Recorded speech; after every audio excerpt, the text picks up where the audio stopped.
Talk now to Masud Saydee. He's the son of Jamaat-e-Islami leader Delwar Hussain Saydee. He joins us from the Bangladeshi capital, Dhaka. Masud Saydee, first of all, what's your response to the death penalty verdict handed down by the tribunal today?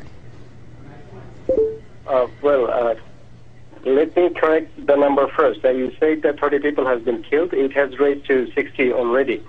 Countrywide, these people from most community people has raised their voice against this verdict, and the 60 people already died so far. And we believe that the verdict is totally politically motivated, and as the last speaker said, that this verdict, and they're trying to actually stop the Islamic politics and movement from Bangladesh. So what are the legal options open to you and the Jamaat-e-Islami party now? I mean, will you appeal the verdict? Well, we certainly definitely go to appellate division with appeal, and we believe that we'll get justice in that court. I mean, from the beginning, though, these tribunals have faced criticism both from within Bangladesh and the international community, from organizations like Human Rights Watch. Is there a feeling there that your father might not have received a fair trial? Yeah, there was confusion, and there was opinion from, as you said, international community, International Bar Association, Human Rights Watch, and also U.S. Congress, that the trial is not fair, and the process is not fair as well. So we were afraid of this verdict, and this has come out. So yeah. Well, let's just talk briefly about your father's involvement during the War of Independence back in 1971. I mean, the fact remains that during that war, millions of people died, many were tortured and abused by local Islamist militias like the Al-Badr group. So what was your father's involvement with that group then?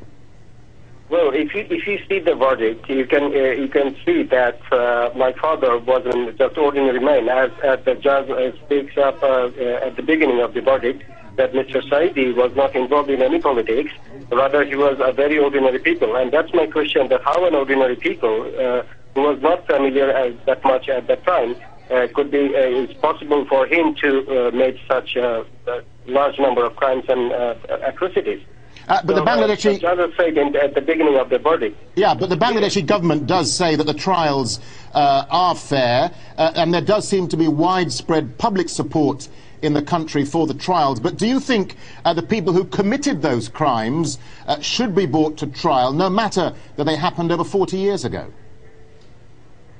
There is no doubt that every criminal should come to trial for justice. But the question is, the government, what the government has said, they could not prove it in the court, because if you look after these two issues where the verdict has come out.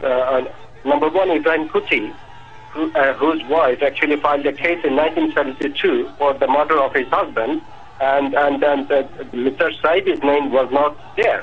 And then 4 or 5 people already convicted in that case. So today, I mean, very interestingly, the Ibrahim Kuti's case come again. And if you see the Hishab Ali's case, Shukab Ali, I mean, who is already abducted, who was abducted from the court, as you know, as you all know, as we've seen in aljazeera as well, that he said that Mr. Saydee was not involved in his... Let me just... All right, let me just jump in here with a final thought from you. I mean, Jamaat has called for widespread strike action. I mean, thousands of people have already been on the streets. We're seeing pictures here on our screens, Al Jazeera, the violence which led up to the ruling today. Do you not think, though, that by calling for strike action, calling for protests and calling for instability, you're actually further dividing the country along political lines? Well, it's not us, it's the government who has divided the country. Because it is not only Jamaat-e-Islami. Mr. Delwar Hussain Saydee, Allama Delwar Hussain Saydee is one of the popular Islamist preachers for the last 15 years, in the 50 years in this country. Most people do go to his mahfil and listen to what he's saying. Because and he's one of the popular figures, as the verdict says, if you see the verdict. So the most people come out from their home and show their protest against the verdict. So it's not that we divide the country, rather the government and the unfair trial who has given this verdict has made this country divided. Okay, Masud Saydee, thank you for talking to Al Jazeera.